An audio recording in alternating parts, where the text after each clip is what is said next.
Hello my dear students, how are you. और बेटा आप लोग कैसे हैं। उम्मीद करते हैं आप लोग मस्त होंगे, स्वस्थ होंगे और अपने सब्जेक्ट्स को मेंटेन कर रहे होंगे। पिछले लेक्चर में एक टॉपिक हमने आपको दिया था गॉस की प्रमेय और उसका निगमन। साथ में एक क्वेश्चन और सबमिट किया था, गॉस की प्रमेय की सहायता से कूलाम के नियम का निगमन कीजिए। उम्मीद करते हैं कि आपने उस लेक्चर को, उसके टॉपिक को वेल प्रिपेयर कर रखा होगा। बेटा आप सब बहुत मेहनत से पढ़िए। 12th का एग्जाम आपको अटेंड करना है और 12th ही टर्निंग ईयर होता है। यही साल तय करता है आपको कहां तक जाना। इसलिए इस साल इतनी मेहनत करिए कि आपका फ्यूचर एक अच्छे उज्जवल भविष्य की ओर आप बढ़ सकें, आपका भविष्य अच्छा हो सके, आप अच्छा कैरियर बना सकें अपना और अच्छी लाइफ जी सकें। इसी उम्मीदों के साथ बेटा हम आपसे शुरुआत करते हैं आज के नए लेक्चर की। और आज का नया लेक्चर, आज का नया टॉपिक वो है बेटा गॉस की प्रमेय तथा उसके अनुप्रयोग। गॉस की प्रमेय के अनुप्रयोग। गॉस की प्रमेय के, आप हेडिंग लगा लीजिए सब लोग, गॉस की प्रमेय के अनुप्रयोग। आपने पिछले लेक्चर में गॉस की प्रमेय पढ़ी थी, अच्छे से पढ़ी थी, आप सबने बढ़िया तैयार की होगी। गॉस मियां ने बताया था अपनी प्रमेय में कि किसी बंद पृष्ठ से गुजरने वाला विद्युत फ्लक्स उस पृष्ठ द्वारा घेरे गए कुल आवेश का 1/ε0 गुना होता है। विद्युत फ्लक्स कुल आवेश का 1/ε0 गुना होता है। ये थी गॉस की प्रमेय। अब आज का टॉपिक है गॉस की प्रमेय के अनुप्रयोग। बेटा हम इस अनुप्रयोग को 3 टाइप से बताएंगे आपको। एक आपको देखना है किसी अनंत लंबाई के आवेशित सीधे तार के निकट हम विद्युत क्षेत्र की तीव्रता कैसे ज्ञात करते हैं। दूसरा अनुप्रयोग इसका होगा किसी अनंत विस्तार की चादर के निकट विद्युत क्षेत्र की तीव्रता कैसे ज्ञात की जाती है। और तीसरा होगा गोली कोश के कारण विद्युत क्षेत्र की तीव्रता कैसे ज्ञात की जाती है। ये 3 टाइप हैं। चलते हैं बेटा गॉस की प्रमेय के अनुप्रयोग का पहला अनुप्रयोग। नंबर एक, उसके आगे आप क्वेश्चन भी लगा लीजिए कि एग्जाम में मालूम होना चाहिए कि गॉस की प्रमेय के जो अनुप्रयोग हैं वो एग्जाम में किस तरह से पूछे जाते हैं, किस टाइप से क्वेश्चन आता है। तो नंबर 1 जहां आपने लिखा उसके आगे क्वेश्चन भी लिख लीजिए और लिखिए क्वेश्चन। अनंत लंबाई के आवेशित सीधे तार के निकट विद्युत क्षेत्र की तीव्रता के लिए व्यंजक प्राप्त कीजिए। अनंत लंबाई के आवेशित सीधे तार के निकट विद्युत क्षेत्र की तीव्रता के लिए व्यंजक प्राप्त कीजिए। बेटा गॉस की प्रमेय के अनुप्रयोग में जो पहला और दूसरा अनुप्रयोग हम बताएंगे वो बहुत इंपॉर्टेंट है, मोस्ट इंपॉर्टेंट।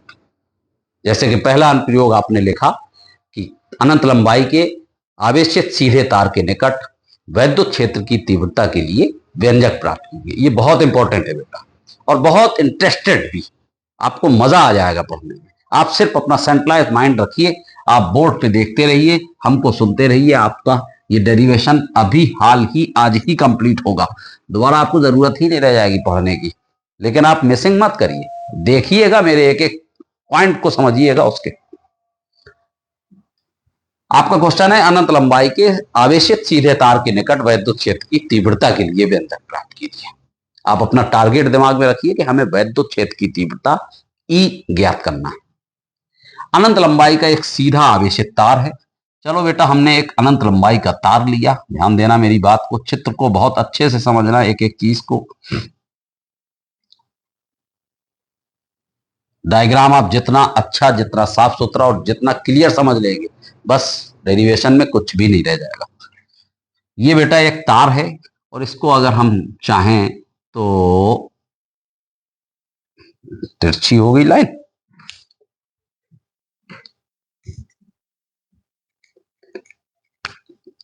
अगर हम इसको चाहें तो इस तरीके से ऊपर की ओर भी बढ़ा दें और इस तरह से नीचे की ओर भी, चाहे जहां तक बढ़ा दें, क्योंकि वो अनंत लंबाई का तार है और आवेशित तार है। क्यों भाई? इसको आप आवेशित कर दीजिए, धन आवेशित कर दीजिए, ऋण आवेशित कर दीजिए, ये आपकी इच्छा की बात है ना? Our human mentality always will be positive. मनुष्य की जो मानसिकता है वो हमेशा धनात्मक होना चाहिए, तो इसलिए हम हमेशा पॉजिटिव चार्ज लेते हैं बेटा। ओके, ये देखिए धनावेशित तार है। अब इसी तार के निकट 8 दूरी पे हमने कोई एक पॉइंट ले लिया, इससे दूर यहां पर आ जाइए। यहां पर एक बिंदु है, यहां पी, कितनी दूरी पर? 8 दूरी पर। 8 दूरी पर एक बिंदु पी है जहां हमें वैद्युत क्षेत्र की तीव्रता ज्ञात करना है। लेकिन बेटा एक बात बताइए, ये अनंत लंबाई का तार है और आप कह रहे हैं कि गॉस की प्रमेय की सहायता से, चूंकि गॉस की प्रमेय का ही तो अनुप्रयोग है, अब गॉस की प्रमेय का तो प्रयोग करना ही पड़ेगा। और गॉस की प्रमेय तो तभी हम फॉलो करेंगे जब इस तार को किसी बंद पृष्ठ के अंदर रखें। अगर हम इस आवेश को, इस तार को बंद पृष्ठ के अंदर नहीं करेंगे तो गॉसमियां आएंगे ही नहीं, है ना? लेकिन अगर हम चाहें कि अनंत लंबाई के तार को किसी बंद पृष्ठ से घेर दें तो यह हमारे लिए एक बड़ा चैलेंज है, इम्पॉसिबल ही मानिए। तो हम क्या करते हैं, उसका तरीका है, उसका आइडिया यह है कि आप अनंत लंबाई के तार को कवर नहीं कर सकते, तो जितना आप कवर कर सकते उतना करिए, उतना करिए जितना आप कवर कर सकते। ठीक, आप किसी की 100 रुपए की मदद नहीं कर सकते तो 10 रुपए की कर सकते, 10 रुपए की करिए, 5 रुपए की कर सकते, 5 रुपए की करिए। तो हमने क्या किया बेटा, इस अनंत लंबाई के तार की एल लंबाई को ले लिया, एल लंबाई का तार निकाल लिया और उस तार को अब हम किसी बंद पृष्ठ से घेरेंगे। तो बेटा वो बंद पृष्ठ किस टाइप का होगा? जैसे ये तार है, मान लो इसको हमें कवर्ड करना है, तो हम इसको ऊपर से कवर करें, नीचे से कवर करें और इसको चारों तरफ से भी ढांकें, तभी तो बंद होगा। तो जब ऊपर से भी कवर करेंगे बेटा, देखना ध्यान से, अब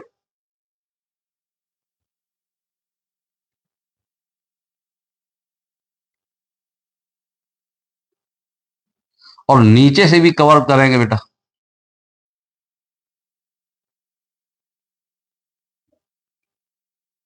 ठीक, और चारों तरफ से भी कवर करेंगे।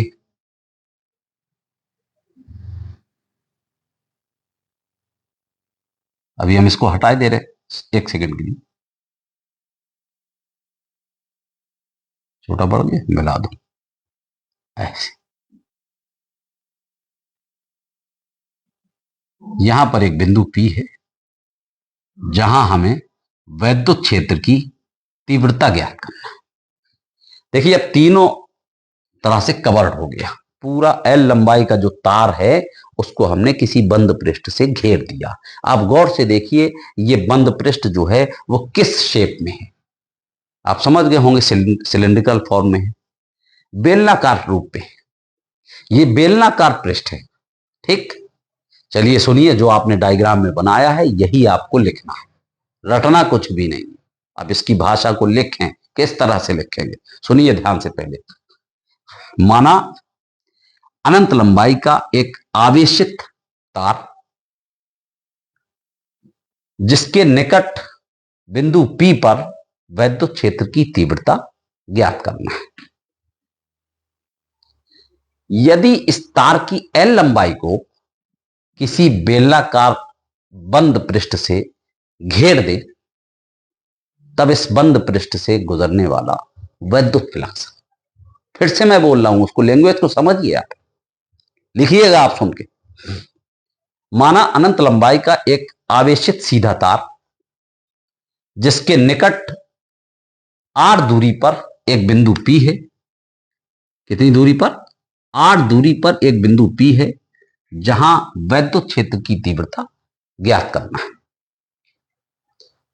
नेक्स्ट पैराग्राफ में आप लिखेंगे, यदि तार की L लंबाई को किसी बेलनाकार पृष्ठ से घेर दें तब उस बंद पृष्ठ से गुजरने वाला कुल वैद्युत फ्लक्स। चलिए भाई, वैद्युत फ्लक्स को बेटा फाई से प्रदर्शित करते हैं, सब लोग पढ़ चुके हैं अच्छे से। बस अब आप अपने पटरी पे हम आपको चढ़ा रहे हैं, आप अपनी पटरी पे चढ़ जाइए और डेरिवेशन बस यहां से एक स्टेप के बाद पूरा कंप्लीट हो जाएगा। ठीक, सुनिए, जो समझने की बात थी वो हो चुकी है। इसमें बेलनाकार पृष्ठ में 3 पृष्ठ है बेटा। ये जो बेलन दिखाई दे रहा है इसमें 3 पृष्ठ है, एक ये ऊपर, एक ये नीचे वाला और एक ये चारों तरफ वाला। तो जब आप इस पृष्ठ से गुजरने वाला कुल वैद्युत फ्लक्स निकालेंगे तो कुल वैद्युत फ्लक्स किसके बराबर होगा? ये पहला पृष्ठ है, इसका फ्लक्स φ1 मान लो। ये दूसरा पृष्ठ है, इसका वैद्युत फ्लक्स φ2 मान लो। और ये तीसरा, ये जो ऐसे ऐसे, इसका वैद्युत फ्लक्स बेटा φ3 मान लो। और इन तीनों पृष्ठों के वैद्युत फ्लक्स को जब आप जोड़ देंगे तो आपको कुल वैद्युत फ्लक्स मिल जाएगा। फिर से हम शुरुआत कर रहे हैं, आपको फिर से एक बार रिपीट कर रहे हैं, समझिएगा आप। माना अनंत लंबाई का एक आवेशित सीधा तार जिसके निकट r दूरी पर एक बिंदु P है जहां वैद्युत क्षेत्र की तीव्रता ज्ञात करना है। यदि तार की L लंबाई को बेलनाकार पृष्ठ से घेर दें तब उस बंद पृष्ठ से गुजरने वाला वैद्युत फ्लक्स, कुल वैद्युत फ्लक्स फाई बराबर क्या होगा? जब कुल वैद्युत फ्लक्स निकाल ले तो तीनों पृष्ठों का जो फ्लक्स है उसको आप जोड़ दीजिए, φ1 प्लस φ2 प्लस φ3। फाई बराबर φ1 प्लस φ2 प्लस φ3।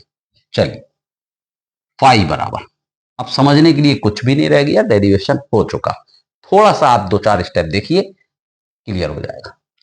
बेटा फाई बराबर क्या होता है? ई ए कॉस थीटा। वैद्युत फ्लक्स का सूत्र ई ए कॉस थीटा। अगर हम यहां पर लगाएंगे φ1 की जगह तो ई ए कॉस थीटा, φ2 की जगह लगाएंगे तो ई ए कॉस थीटा, और यही φ3 की जगह ई ए कॉस थीटा। लेकिन अब हमें जरूरत पड़ रही है कि थीटा, थीटा सब में आ रहा, तो बेटा थीटा क्या है? थीटा जो है वो एरिया वेक्टर और इलेक्ट्रिक फील्ड के बीच का कोण होता है, जैसा कि आपने पिछले टॉपिक में भी समझा। एरिया वेक्टर और इलेक्ट्रिक फील्ड के बीच का कोण वो थीटा कहलाता है। और समझने की कोशिश करिए, जैसे मान लो हम पहला फ्लक्स φ1 निकालेंगे तो इस पृष्ठ का हम एरिया वेक्टर देखें, इलेक्ट्रिक फील्ड देखें और फिर दोनों के बीच का जो एंगल होगा वो थीटा होगा। तो बेटा अगर ये वाला पृष्ठ लिया, ये वाला पृष्ठ लिया तो इसका एरिया वेक्टर तो हमेशा पृष्ठ के लंबवत होता है, तो बेटा एरिया वेक्टर तो ये होगा, ये हो गया एरिया वेक्टर सदैव पृष्ठ के लंबवत। बात इलेक्ट्रिक फील्ड की आई तो बेटा ये धन आवेश है तो इलेक्ट्रिक फील्ड का डायरेक्शन कहां होगा? धन से दूर, धन से दूर, ये इलेक्ट्रिक फील्ड का डायरेक्शन हो गया। अगर हम देखें तो बेटा इन दोनों के बीच का एंगल कितना है? थीटा कितना है बेटा? 90 डिग्री। चलो इस पृष्ठ में आ जाते हैं हम दूसरे पृष्ठ में। अगर दूसरे पृष्ठ की बात करें बेटा तो इस पृष्ठ का जो एरिया वेक्टर होगा वो तो बेटा पृष्ठ के लंबवत ही होगा, ये एरिया वेक्टर हो गया। इलेक्ट्रिक फील्ड जो होगा वो बेटा धन आवेश है तो धन से दूर होगा, धन से दूर होगा, ये इलेक्ट्रिक फील्ड हो गया। इन दोनों के बीच का अगर आप एंगल देखो तो बेटा एंगल कितना बन रहा? Theta 90 degree. अब आ जाते हैं हम तीसरे पृष्ठ में, पहले ऊपर वाला लिया फिर नीचे वाला लिया और अब हम आ जाते हैं इसके चारों ओर। चारों ओर का मतलब चाहे यहां पर ले लो, चाहे यहां पर, चाहे यहां पर, मतलब आप यहां देखो, चाहे यहां पर ले लो, चाहे यहां पर ले लो, चाहे यहां पर, इससे कोई मतलब, ठीक, कहीं पर भी ले सकते हैं आप। तो ये मान लो, चलो ये तीसरा पृष्ठ है, ये तीसरा पृष्ठ है, ठीक। अगर हम इस पृष्ठ की बात करें तो एरिया वेक्टर बेटा पृष्ठ के लंबवत यही तो होगा, पृष्ठ के लंबवत ही तो होगा। अगर हम इलेक्ट्रिक फील्ड की बात करें तो इस पृष्ठ के हिसाब से इलेक्ट्रिक फील्ड का डायरेक्शन कहां होगा? धन आवेश है तो धन से दूर, तो इलेक्ट्रिक फील्ड कहां पहुंचा? धन से दूर, ये हो गया। यहां पे आप देख रहे हैं कि इन दोनों के बीच में तो कोई कोण ही नहीं बन रहा, तो थीटा की वैल्यू क्या हो गई? 0 डिग्री।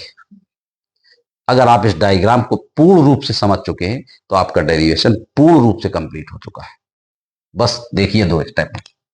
फाई 1 को हम कहेंगे ई ए कॉस थीटा, तो ई ए कॉस थीटा कितना बेटा पहले फ्लक्स के लिए 90 डिग्री प्लस, इसी तरह फाई 2 में आओ दूसरे पृष्ठ में, तो दूसरे पृष्ठ का वैद्युत फ्लक्स फिर वही होगा ई ए कॉस थीटा, और थीटा कितना बेटा दूसरे पृष्ठ के लिए 90 डिग्री प्लस तीसरे पृष्ठ का वैद्युत फ्लक्स ई ए कॉस थीटा, और थीटा तीसरे पृष्ठ के लिए क्या है बेटा, ये है तीसरे पृष्ठ का वैद्युत फ्लक्स, और तीसरे पृष्ठ के लिए थीटा की वैल्यू क्या है 0 डिग्री। फाई बराबर बना ई ए कॉस 90 की वैल्यू 0 होती है प्लस ई ए कॉस 90 की वैल्यू 0 होती है प्लस ई ए इंटू कॉस 0 की वैल्यू 1 होती है। इस तरह से बेटा वैद्युत फ्लक्स फाई बराबर ये 0 हो गया, ये 0 हो गया, तो ये क्या बचा ई ए। इस तरह से कुल वैद्युत फ्लक्स आ गया फाई बराबर ई इंटू ए। ये जो वैद्युत फ्लक्स निकाला है इस बेलनाकार पृष्ठ का, वो तो बेटा आपने अपनी मेहनत से निकाला, अपनी समझ से निकाला है। अब चूंकि ये गॉस की प्रमेय का अनुप्रयोग है, तो कहीं तो बेटा गॉस की प्रमेय प्रयोग करना पड़ेगी ना। तो ये जो वैद्युत फ्लक्स आपने निकाला वो आपने अपनी मेहनत से निकाला, ये आपके अनुसार आया। अब अगर हम गॉस की प्रमेय की बात करें, तो गॉस की प्रमेय के अनुसार, गॉस की प्रमेय से वैद्युत फ्लक्स क्या होता गॉस मियां के अनुसार, तो बेटा गॉस मियां के अनुसार वैद्युत फ्लक्स क्या था, फाई बराबर क्यू अपॉन एप्सिलॉन 0। किसी बंद पृष्ठ से गुजरने वाला वैद्युत फ्लक्स उस पृष्ठ द्वारा घेरे गए कुल आवेश का 1 अपॉन एप्सिलॉन 0 गुना होता है। आप देख रहे हैं कि दोनों वैद्युत फ्लक्स हैं, है ना, तो हम इसको इसके बराबर कह सकते हैं, भाई ये दोनों बराबर हुए ना। तो ई ए, इसलिए ई ए बराबर क्यू अपॉन एप्सिलॉन 0। अगर हम ए को बटे में ले जाएं, तो बेटा क्यू अपॉन एप्सिलॉन 0 इंटू ए। ए क्या है, ए एरिया है किसका, इस बंद पृष्ठ का एरिया है, क्षेत्रफल है। बेटा ये बेलनाकार पृष्ठ है, बेलनाकार पृष्ठ का जो क्षेत्रफल होता है वो दरअसल उसका वक्र पृष्ठ होता है, और बेलन का वक्र पृष्ठ आपने पढ़ा होगा 2 पाई आर एच। लेकिन यहां पर हम बेलन की ऊंचाई को एच नहीं मान रहे, एल माना है, तो इसलिए इसका बेलन का वक्र पृष्ठ क्या होगा यहाँ 2 पाई आर एल। आप यहां पर ए की जगह पर रखिए क्यू अपॉन एप्सिलॉन 0 और ए की जगह रखो 2 पाई आर एल। ठीक बेटा, ई बराबर, समझना अच्छे से उसको समझना, ई बराबर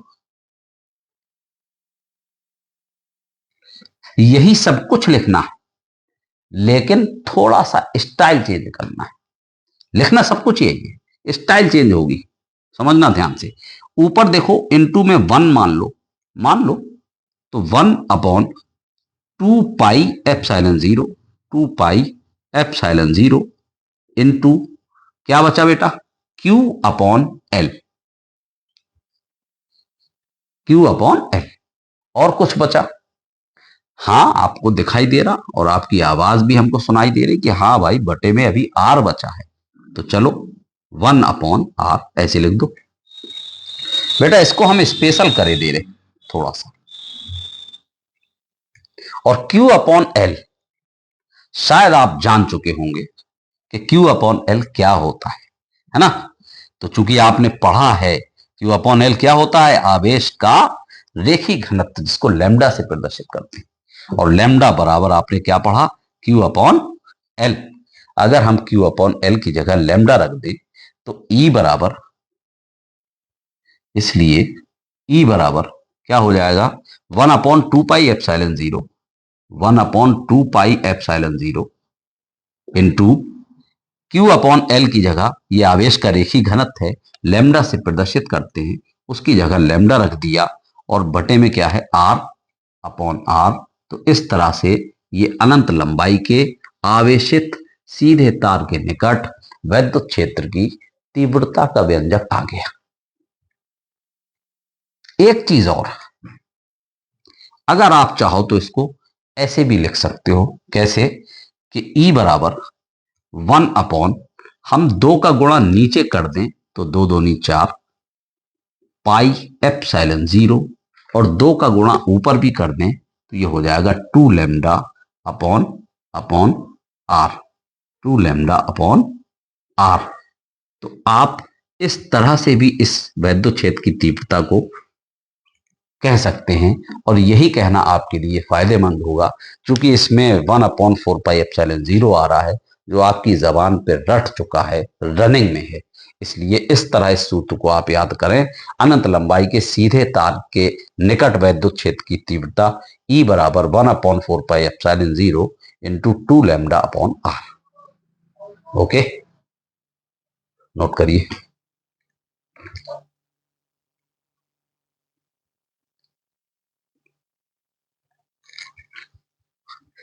चलिए, ये था गॉस की प्रमेय का पहला अनुप्रयोग। अब आप नंबर दो दूसरा अनुप्रयोग, और एग्जाम में किस तरह पूछा जाता है उसका हम क्वेश्चन बना के आपको लिखा के दे रहे हैं, तो उसके आगे आप क्वेश्चन लिखिए, यानी ये दूसरा अनुप्रयोग भी है और किस तरह क्वेश्चन आता है वो भी आपके लिए। तो चलिए क्वेश्चन लिखिए। अनंत विस्तार की समतल आवेशित चादर के निकट वैद्युत क्षेत्र की तीव्रता के लिए व्यंजक प्राप्त कीजिए। अनंत विस्तार की समतल आवेशित चादर के निकट वैद्युत क्षेत्र की तीव्रता के लिए व्यंजक प्राप्त कीजिए। अगर आपने पहला डेरिवेशन बहुत अच्छे से तैयार किया है, बहुत अच्छे से आपके समझ में आया है, और उम्मीद करते हैं कि आया होगा, तो अगर पहला डेरिवेशन अच्छे से समझ लिया तो दूसरे डेरिवेशन में कुछ भी अब समझने की जरूरत नहीं। ठीक, बस सिर्फ करना है आपको। क्वेश्चन क्या है? अनंत विस्तार की एक समतल आवेशित चादर के निकट वैद्युत क्षेत्र की तीव्रता के लिए व्यंजक प्राप्त कीजिए। चलिए आप अपना आंसर डालिए, और इसके बाद का काम फिर हमारा है।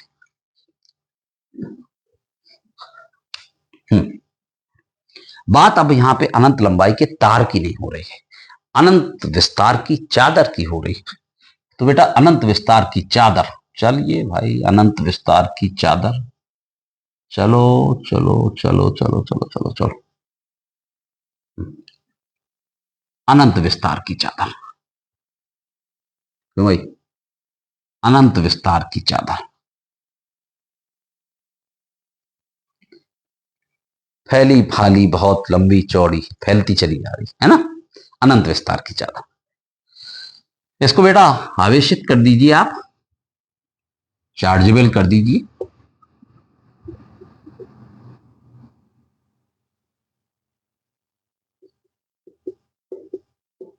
ठीक, और थोड़ा सा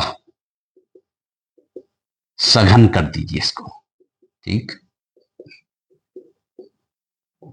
ये अनंत विस्तार की चादर जो आवेशित है, और इस चादर के निकट मान लीजिए इस बिंदु पर, ये बिंदु है, बिंदु P, यहां पर हमें वैद्युत क्षेत्र की तीव्रता ज्ञात करना बेटा। तो समस्या तो वही है ना कि अनंत विस्तार की चादर है और वैद्युत क्षेत्र की तीव्रता ज्ञात करना है, वो भी गॉस की प्रमेय के अनुप्रयोग से। तो हमें गॉस की प्रमेय का प्रयोग करेंगे तो बेटा हमें बंद पृष्ठ चाहिए ना, क्योंकि गॉस मियां ने तो कहा है कि आवेश जो है किसी बंद पृष्ठ के अंदर होना चाहिए, वरना हम आएंगे ही नहीं, वैद्युत फ्लक्स गुजरेगा ही नहीं, है ना। तो अब इसको किसी बंद पृष्ठ के अंदर किया जाए, लेकिन ये हमारे बस की बात तो नहीं है। आपके बस में हो तो आप बंद करिएगा। अनंत विस्तार की चादर है, इम्पॉसिबल है उसको किसी बंद पृष्ठ से घेरना, लेकिन जितना आप घेर सकते हैं, जितना आवेश किसी बंद पृष्ठ में कवर कर सकते हैं उतना करिए, जितना आपसे हो जाए। तो मान लो आपने इतना आवेश इसका चादर के कुछ हिस्से को किसी बंद पृष्ठ से कवर कर दिया, इस तरह से देखिएगा आप, इसको थोड़ा सा हम यहां पे मिटा रहे हैं।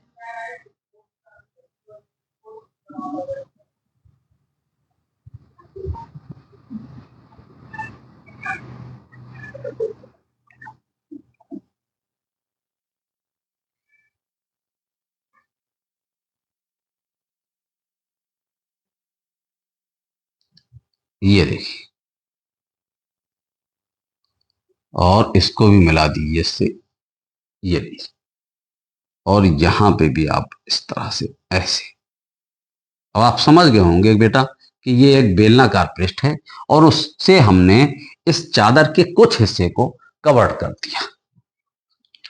तो अगर कवर्ड कर दिया, घेर दिया, तो गॉसिपियां आ जाएंगे और कहेंगे इस बंद पृष्ठ से गुजरने वाला वैद्युत फ्लक्स, है ना बेटा। बिंदु P पर हमें वैद्युत क्षेत्र की तीव्रता ज्ञात करना है, इस बात को आप दिमाग में रखिए। आपका टारगेट क्या है कि हमें वैद्युत क्षेत्र की तीव्रता ज्ञात करना। तो अब आप लिखेंगे क्या, लिखेंगे क्या, सुनिए ध्यान से। माना अनंत विस्तार की एक समतल आवेशित चादर के निकट बिंदु P पर वैद्युत क्षेत्र की तीव्रता ज्ञात करना है। फिर पैराग्राफ चेंज करके, यदि चादर के कुछ हिस्से को, चादर के कुछ भाग को किसी बंद पृष्ठ से घेर दें, तब उस बंद पृष्ठ से गुजरने वाला कुल वैद्युत फ्लक्स। सिंपल सी भाषा है। फिर अभी हम आपको एक बार चेक करा रहे हैं, सुनिए पहले एक, इसके बाद फिर हम बताएंगे आपको क्या लिखना। बेटा इस पृष्ठ में देखो, जिस बंद पृष्ठ से आपने इसको कवर किया है चादर के कुछ भाग को, वो बंद पृष्ठ कैसा पृष्ठ है? बेलनाकार पृष्ठ है। कैसा पृष्ठ है? बेलनाकार पृष्ठ है। थोड़ा सा हम संशोधन करना चाहें इसमें, इस बेलन के इस हिस्से को और थोड़ा सा दूर बना दीजिए ताकि आपको क्लियरिटी से दिखना चाहिए। ठीक ऐसे, और थोड़ा सा दूर बना दीजिए, है ना ये। अब ये बिंदु बेटा P है, मान लो यहां, ठीक है। और बिंदु P पर हमें वैद्युत क्षेत्र की तीव्रता ज्ञात करना है। ओके बेटा एक बात बताओ, इसमें 3 पृष्ठ हैं, एक ये वाला, एक ये वाला और एक ये वाला। वही बेलन है, इसको देखिए ना आप, ये बेलन है। एक ये पृष्ठ हो गया, एक ये वाला पृष्ठ हो गया, एक ये वाला पृष्ठ हो गया, और एक इसके चारों तरफ वाला हो गया। चारों तरफ ऐसे रख दे तो ऐसे समझ लो, ऐसे रखा है। एक ये पृष्ठ हो गया, एक ये पृष्ठ हो गया, और एक इसके चारों तरफ हो गया। चारों तरफ को मतलब फिर यहां ले लो, चाहे यहां ले लो, चाहे यहां ले लो, चाहे यहां ले लो, चाहे यहां ले लो।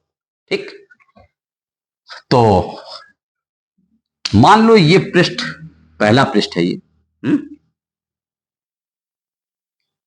इसका फ्लक्स φ1 है। कितना है? φ1।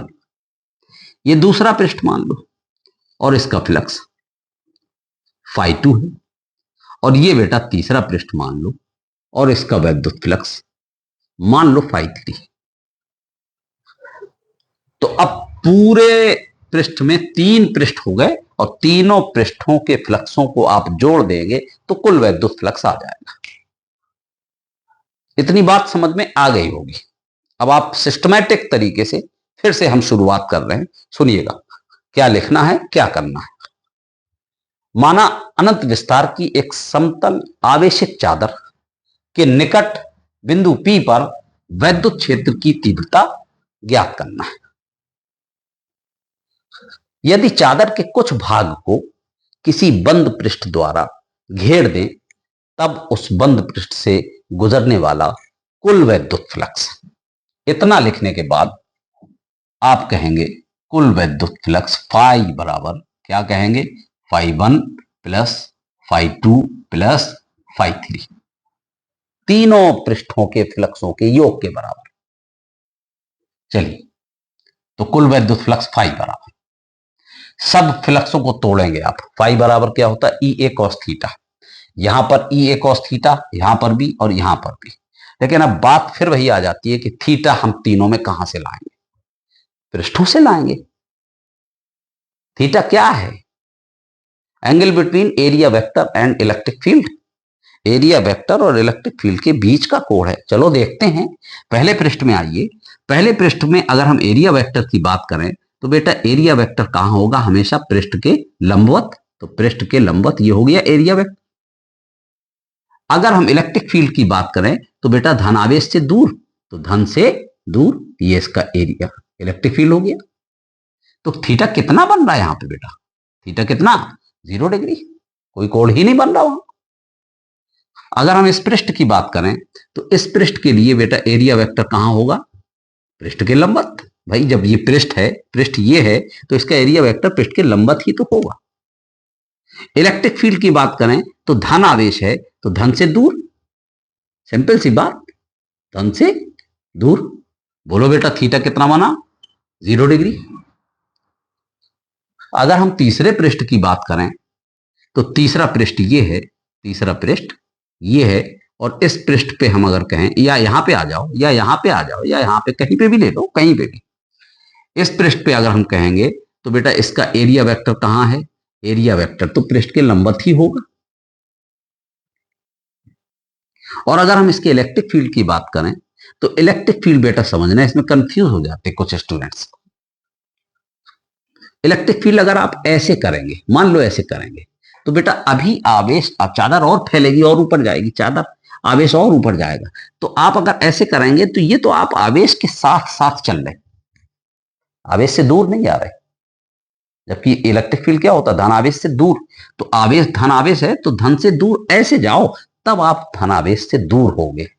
ठीक, तो इसका इलेक्ट्रिक फील्ड कहां होगा बेटा? इलेक्ट्रिक फील्ड कहां होगा? इलेक्ट्रिक फील्ड ये होगा, धन से दूर, धन से दूर।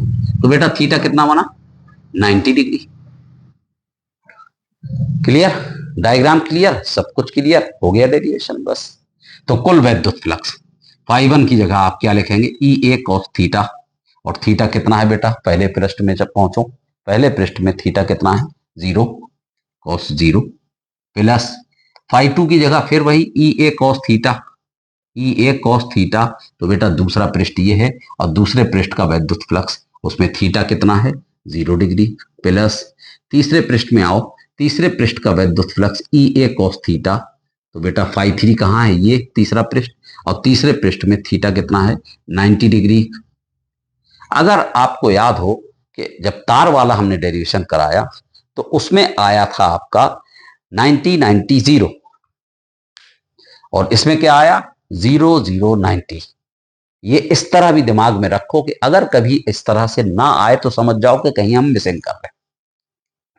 तो उसमें था तार में 90 90 0, और चादर में क्या निकला? 0 0 90। चलो भाई फाई बराबर फिर क्या बन रहा है? कॉस 0 का मान 1 होता है, तो ई ए इंटू 1 प्लस ई ए इंटू कॉस 0 का मान 1 प्लस ई ए इंटू कॉस 90 का मान 0। ये तो बेटा 0 हो गया पूरा। फ्लक्स फाई बराबर क्या आ गया? ई ए इंटू ई ए, ई ए प्लस ई ए, कुल मिला के कितना हो गया? 2 ई ए। ठीक, ये वैद्युत फ्लक्स आपने निकाला अपने अकॉर्डिंग, अपने अनुसार। अब गॉस की प्रमेय का प्रयोग तो करना ही पड़ेगा ना जब उसका अनुप्रयोग है। तो चलो भाई ले आओ गॉस मियां को, कह दो चलो आज दावत है आपकी गॉस की प्रमेय से। गॉस की प्रमेय क्या कहती? गॉस की प्रमेय, बंद पृष्ठ से गुजरने वाला वैद्युत फ्लक्स उस पृष्ठ द्वारा घेरे गए कुल आवेश का 1/ε0 गुना होता है। ये आपके अकॉर्डिंग निकला वैद्युत फ्लक्स 2EA, और ये गॉस मियां के अकॉर्डिंग आया था Q/ε0। दोनों को बराबर कर दो, इसलिए इसलिए 2EA बराबर Q/ε0। ठीक, तो बेटा वैद्युत क्षेत्र की तीव्रता ज्ञात करना है। तो वैद्युत क्षेत्र की तीव्रता E बराबर जब निकालोगे तो 2A को अपॉन में ले आओ, Q/ε0, और 2A को बटे में लाओगे तो इंटू 2A। अब समझना ध्यान से, 1/, टू एप्सिलॉन जीरो। देखो है वही, लिखने का स्टाइल अलग बदलना, बस स्टाइल बदलना केवल। 1/2 एप्सिलॉन जीरो। अब क्या बचा? क्यू अपॉन ए। क्यू अपॉन ए, इसको हम ऐसे स्पेशल कर दे रहे। और आपने बहुत अच्छे से पढ़ा है बेटा, आवेश का पृष्ठ घनत्व सिग्मा होता है और सिग्मा बराबर क्यू अपॉन ए होता है। ठीक, तब वैद्युत क्षेत्र की तीव्रता E बराबर क्या आ गया? इसकी जगह अगर हम सिग्मा रख देंगे तो सिग्मा अपॉन क्या है? 2 एप्सिलॉन जीरो। ये कहलाता है किसी समतल आवेशित चादर के निकट वैद्युत क्षेत्र की तीव्रता का सूत्र। E बराबर sigma upon 2 epsilon zero. Note करिए।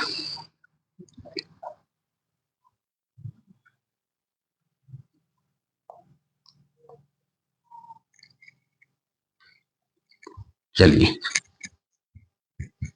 उम्मीद करते हैं आप दोनों डेरिवेशन एकदम क्लियरिटी से समझ गए होंगे। एकदम क्लियरिटी से समझ गए होंगे भाई।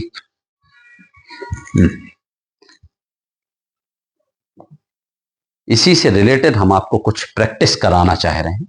इसके बाद फिर तीसरा हम प्रयोग कराएंगे। प्रैक्टिस के लिए बेटा मेरा मतलब ये है कि जैसे ये कोई प्लेट है, माने चादर है, कोई चादर कह दो या प्लेट कह दो, उसमें कोई दिक्कत नहीं है। इसका पृष्ठ घनत्व सिग्मा है, इसका भी पृष्ठ घनत्व सिग्मा है। ये पॉजिटिव चार्जेबल है, धनावेशित है। ये नेगेटिव चार्जेबल है, ऋणावेशित है। इसकी तीव्रता E1 मान लो, इसकी तीव्रता E2 मान लो। और क्वेश्चन आपका जो आएगा एग्जाम में वो इस तरह से होगा, सुनो ध्यान से। इसको ऋणावेशित मान लीजिए। दो विपरीत आवेशित, चूंकि एक पॉजिटिव एक नेगेटिव, दो विपरीत आवेशित समतल चादरों के मध्य बिंदु पर और बाहर वैद्युत क्षेत्र की तीव्रता ज्ञात कीजिए। चलो देखो कैसे ज्ञात कर। मध्य बिंदु को P मान लो, इसको Q मान लो, और बाहर अगर यहां भी लेना चाहो तो इस बिंदु को R मान लो। ठीक है, यहां पे भी ज्ञात कर सकते, लेकिन जितना यहां आएगा उतना ही यहां आएगा, चाहे यहां आप ज्ञात करो, बाहर बाहर है। ठीक, चलो सबसे पहले बिंदु P पर निकालते हैं। बिंदु P पर बेटा इसकी तीव्रता E1 है। E1 का डायरेक्शन इस बिंदु पे खड़े होकर हमें देखेंगे तो धन से दूर, धन से दूर, तो E1 का डायरेक्शन ये होगा। अब है हम E2 का डायरेक्शन, इसका डायरेक्शन इस बिंदु पे खड़े होकर कहेंगे कि ऋण की ओर। भाई क्या बताई दिशा? धन से दूर और ऋण की ओर। तो यहां पे खड़े होकर इसका डायरेक्शन देखेंगे तो इस ये ऋण आवेशित है तो ऋण की ओर होगा ना, तो E2 का डायरेक्शन ये होगा। चलो बिंदु Q पर आ जाओ। बिंदु Q पर खड़े होके इसका डायरेक्शन देखना E1 का, तो E1 धन आवेशित है ना, तो धन से दूर, तो E1 का डायरेक्शन तो दूर भागेगा। चलो देखते हैं। और E2 क्या है? E2 इसकी तीव्रता है और ये ऋणावेशित है, तो इसकी दिशा कैसी होगी? ऋण की ओर। तो चलो ऋण की ओर E2 का डायरेक्शन ये होगी। अगर हम इस बिंदु पे खड़े होकर चेक करेंगे तो बेटा E1 धनावेशित है, तो धन से दूर ये एरो ऐसा जाएगा, और E2 ऋणावेशित है तो ऋण की ओर, तो ये एरो ऐसा जाएगा। अब आप तीनों पॉइंट पे निकाल सकते हैं परिणामी तीव्रता। कैसे? बेटा जब हमने बताया था कि जब तीव्रताएं एक ही दिशा में हो दोनों, तो परिणामी तीव्रता जोड़ के निकालते हैं। जब तीव्रताएं विपरीत दिशा में हो तो परिणामी तीव्रता घटा के निकालते हैं।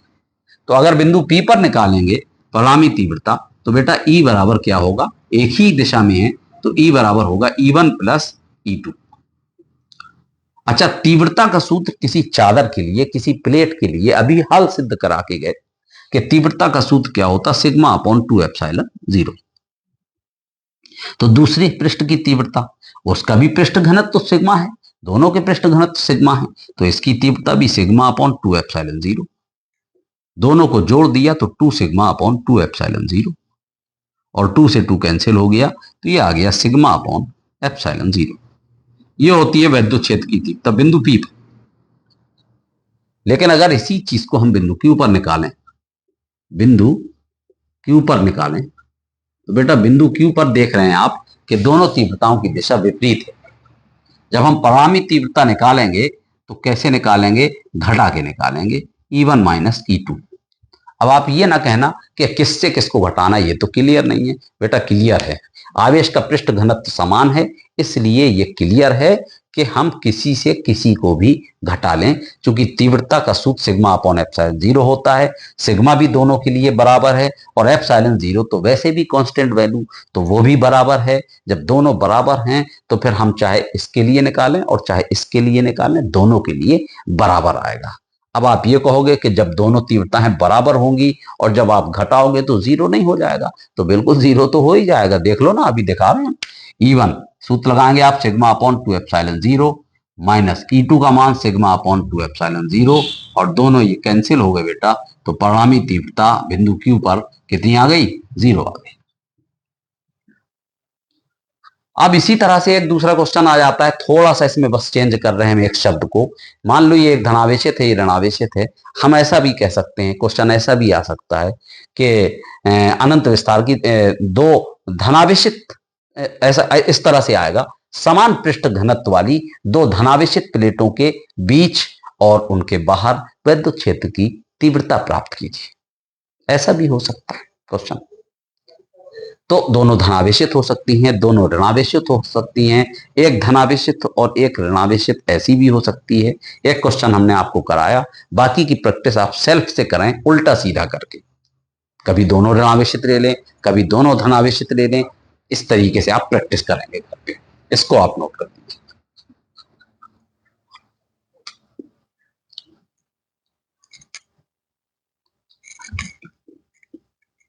चलिए, गॉस की प्रमेय के अनुप्रयोग की बात हो रही थी, तो तीसरा अनुप्रयोग और लास्ट अनुप्रयोग, आज से ये चैप्टर बेटा फिनिश हो जाएगा, तो हम चाह रहे हैं कि इसी लेक्चर में ही इसको निपटा लिया जाए। तीसरा अनुप्रयोग क्या है, क्वेश्चन आप तीसरा अनुप्रयोग और उसके आगे क्वेश्चन लिखिए। हम बताते हैं आपको कि क्वेश्चन किस तरह से एग्जाम में पूछा जाता है। आप क्वेश्चन लिखिए तीसरे अनुप्रयोग के लिए।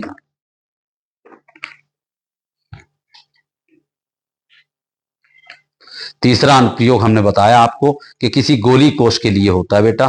किसके लिए होता है, किसी गोली कोश के लिए होता है। लिखिए क्वेश्चन, एक समान आवेशित गोली कोश, एक समान आवेशित गोली कोश के कारण वैद्युत क्षेत्र की तीव्रता के लिए व्यंजक प्राप्त कीजिए। वैद्युत क्षेत्र की तीव्रता के लिए व्यंजक प्राप्त कीजिए। जबकि बिंदु कोश के, अब आप पहला पार्ट करिएगा और लिखिएगा बाहर, फिर दूसरा पार्ट उसी के आगे करिएगा और लिखिएगा पृष्ठ पर, और फिर तीसरा पार्ट आप उसी के आगे करिएगा और लिखिएगा भीतर स्थित है। फिर से हम आपको क्वेश्चन बोल रहे हैं, गोली कोश के कारण वैद्युत क्षेत्र की तीव्रता के लिए व्यंजक प्राप्त कीजिए। एक समान रूप से आवेशित गोली कोश के कारण वैद्युत क्षेत्र की तीव्रता के लिए व्यंजक प्राप्त कीजिए, जबकि बिंदु कोश के बाहर पृष्ठ पर भीतर स्थित है। जो बिंदु है वो या तो कोश के बाहर है, दूसरी कंडीशन में कोश के पृष्ठ पर है, और तीसरी कंडीशन में कोश के भीतर स्थित है। अब उम्मीद है कि आप क्वेश्चन समझ गए होंगे। चलिए हम चलते हैं अब इसके सॉल्यूशन पे। इसको इरेज कर दिया जाए। बेटा बात गोली कोश की हो रही है इस अनुप्रयोग में, तो सबसे पहले एक गोली कोश का डायग्राम बना लिया जाए। बेटा ये एक गोला है, बहुत साफ सुथरा हम नहीं बना पाएंगे, ठीक, आप बर्दाश्त करो हमारे गोले को, बहुत साफ सुथरा तो नहीं बना पाएंगे, कोशिश कर देंगे जितना ज्यादा अच्छे से अच्छा हो जाए बेटा, ठीक। ये गोला है और ये इसका केंद्र है। अब गोला है, ये गोली कोश नहीं, हमें तो गोली कोश चाहिए। गोली कोष का मतलब खोखला गोला। तो बेटा इसी के ऊपर देखना ध्यान से, इसी के ऊपर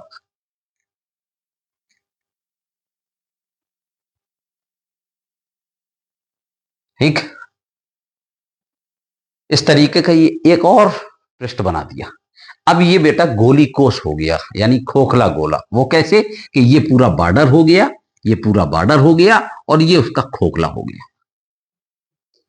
अब केंद्र से यहां तक अगर हम मिला दें तो बेटा ये गोली कोष की त्रिज्या हो गई और इसको हम क्या कहेंगे, कैपिटल आर।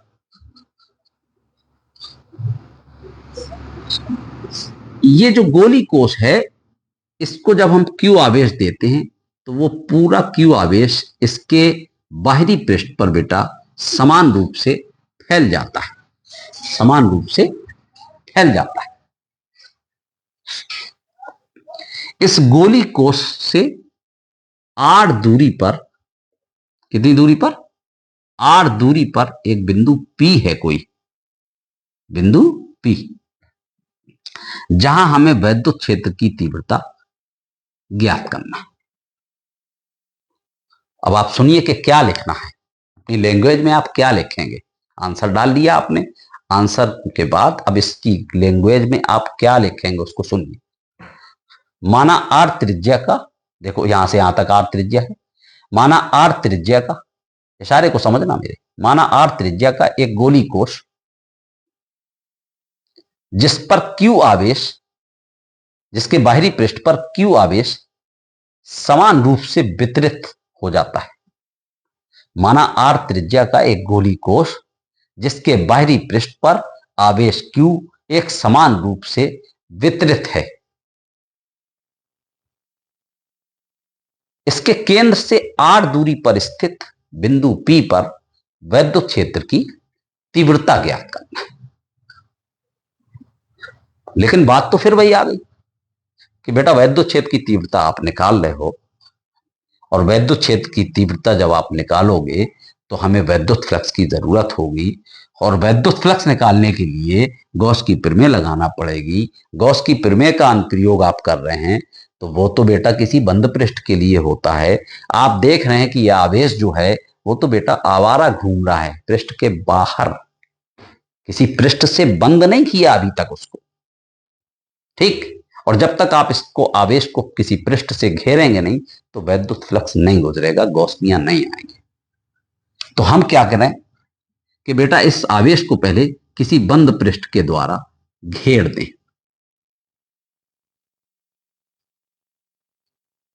ठीक,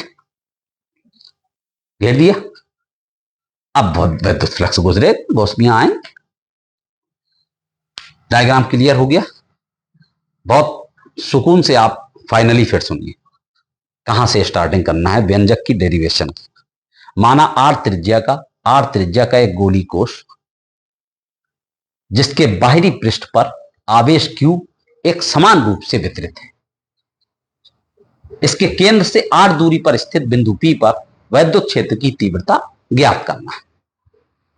अब पैराग्राफ चेंज करके लिखेंगे, यदि इस आवेश को बंद पृष्ठ द्वारा घेर दें तब उस बंद पृष्ठ से गुजरने वाला वैद्युत फ्लक्स फाई बराबर, सूत्र क्या होता है वैद्युत फ्लक्स का, ई ए कॉस थीटा। बात वहीं अटक गई आके कि थीटा क्या है। तो बेटा थीटा क्या है, जो पृष्ठ है उसके लिए एरिया वेक्टर और इलेक्ट्रिक फील्ड के बीच का कोण है। तो मान लो आपने ये पृष्ठ लिया गोले का, ये पूरा गोला है, गोले का कोई पृष्ठ ले लो बेटा, ये ले लो, ये ले लो। अगर आपने ये पृष्ठ लिया तो बेटा इसका एरिया वेक्टर तो ये होगा, और इलेक्ट्रिक फील्ड की बात करें तो धन आवेश से, धन से दूर ये इलेक्ट्रिक फील्ड होगा, और थीटा कितना बन जाएगा 0। अरे आप यहां भी लोगे तो बेटा इलेक्ट्रिक फील्ड एरिया वेक्टर ये होगा और इलेक्ट्रिक फील्ड ये हो जाएगा धन से दूर, ठीक। तो थीटा क्या होगा 0। चाहे जहां से देख लो आप, यहां से देख लो, यहां से देख लो। चलो फाई बराबर ई ए कॉस थीटा, थीटा की वैल्यू 0, कॉस 0 का मान 1, तो फाई बराबर क्या हो गया बेटा ई ए। ये वैद्युत फ्लक्स आपने निकाला, आपने अपनी मेहनत से, अब गॉस की प्रमेय का अनुप्रयोग है, तो बेटा गॉस मियां को बुला ले आओ। चलो कहना आज दावत है गॉस की प्रमेय से। क्या कहेंगे गॉस की प्रमेय से? विद्युत फ्लक्स फाई बराबर कुल आवेश का 1/ε0 गुना। तो बेटा ये गॉस के अनुसार है और ये आपके अनुसार है, दोनों को बराबर कर दो, तब ई ए बराबर Q/ε0 और ए को बटे में ले आओ बेटा, ε0 इंटू ए। और ए क्या है? ये क्षेत्रफल है किसका? गोले का इस बंद पृष्ठ का, ये जो बाहर वाला सर्किल दिख रहा है ये, ठीक। और गोले का क्षेत्रफल क्या होता? 4πr²। कौन सा आर? Small are. बंद पृष्ठ की बात हो रही, इस पृष्ठ के बाहरी पृष्ठ जिसने बंद किया आवेश को, तो उसकी त्रिज्या तो आर है ना, स्मॉल आर। तो ई बराबर, अब इसको बेटा इस तरह से लिख रहे हैं, ऊपर 1 मान लो और नीचे आ जाओ 4πε0 इंटू में क्या आ रहा? Q/r²।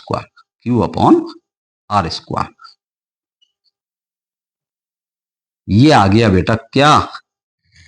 किसी गोली कोश के, ये गोली कोश यहां तक है बस, गोली कोश के बाहर विद्युत क्षेत्र की तीव्रता। कहां पर? गोली कोश की, ये पहला पार्ट आ गया। गोली कोश के बाहर आ गई विद्युत क्षेत्र की तीव्रता,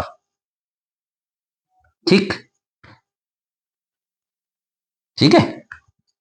चलिए अब हमें गोली कोश के पृष्ठ पर भी निकालना है। सेकंड पार्ट में कहां निकालना है? गोली कोश के पृष्ठ पर। और तीसरे पार्ट में कहां निकालना है? गोली कोश के भीतर। तो चलो सेकंड पार्ट देखते हैं। सेकंड पार्ट कहां निकालना है? गोली कोश के पृष्ठ पर। समझो ध्यान से बेटा, गोली कोश यहां तक है ना, यहां तक। और जब गोली कोश के पृष्ठ पर निकालेंगे विद्युत क्षेत्र की तीव्रता, तो बेटा अब जब हम बाहर निकाल रहे थे तो केंद्र से इस बिंदु की दूरी कितनी ली थी हमने? Small r. जब हम पृष्ठ पर निकालेंगे, यहां पर निकालेंगे, अरे पृष्ठ का मतलब यहां ले लो और केंद्र से उसको मिलाओगे तो आएगा तो कैपिटल आर। जितना ये है आर उतना ये होगा आर, उतना ये होगा कैपिटल आर, है ना। तो यहां से जब यहां पर निकालोगे तो यहां से यहां तक की दूरी क्या है? Capital R. तो अगर पृष्ठ पर निकालोगे तो चूंकि पृष्ठ पर बेटा स्मॉल आर जो है वो कैपिटल आर के बराबर है। पृष्ठ पर जो इसको इस तरह ना समझो कि ये आर और ये आर दोनों बराबर है, इस तरह मत समझो। ये आर एक दूरी है और गोली कोश के जब पृष्ठ पर निकालोगे तो वही दूरी कितनी है बेटा? कैपिटल आर के बराबर। दूरी कितनी है? कैपिटल आर के बराबर। आप याद करो विद्युत क्षेत्र की तीव्रता के सूत्र में Q/r² जब आता था तो हम बताते थे कि आर क्या है? दूरी है। इसको आप त्रिज्या मत मानो, दूरी है। और दूरी सेकंड पार्ट के लिए कैपिटल आर के बराबर है।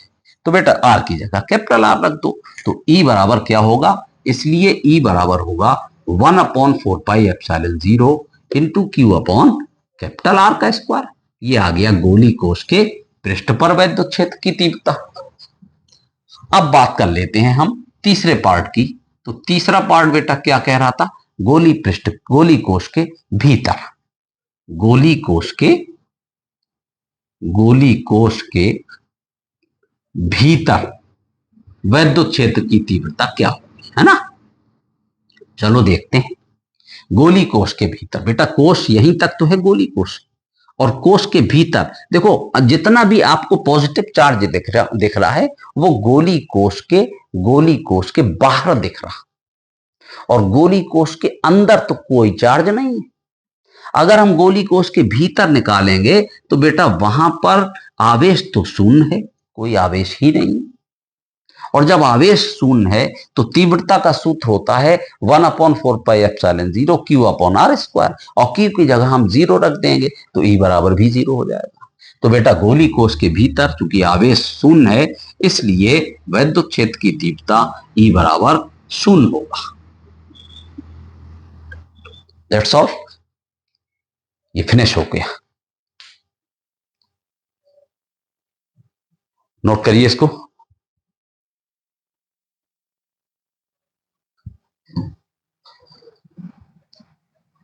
उम्मीद करते हैं कि आपने आज का जो टॉपिक पढ़ा गॉस की प्रमेय के अनुप्रयोग, बेटा ये बहुत इंपॉर्टेंट टॉपिक है, बहुत इंपॉर्टेंट टॉपिक है। इन 3 अनुप्रयोग में, इन 3 क्वेश्चंस में एक आध क्वेश्चन अक्सर हमेशा आता रहता है, इसलिए आप इस टॉपिक को बढ़िया कंप्लीट करें, मेहनत करें, अपने साथ अपनी फिजिक्स की, अपने सब्जेक्ट्स की और अपने ऑल सब्जेक्ट्स की बढ़िया तैयारी करें और अपने स्वास्थ्य का भी ध्यान रखें, मेहनत करते रहें। अपने माता पिता की उम्मीद पर खरे उतरना है आपको, ठीक है।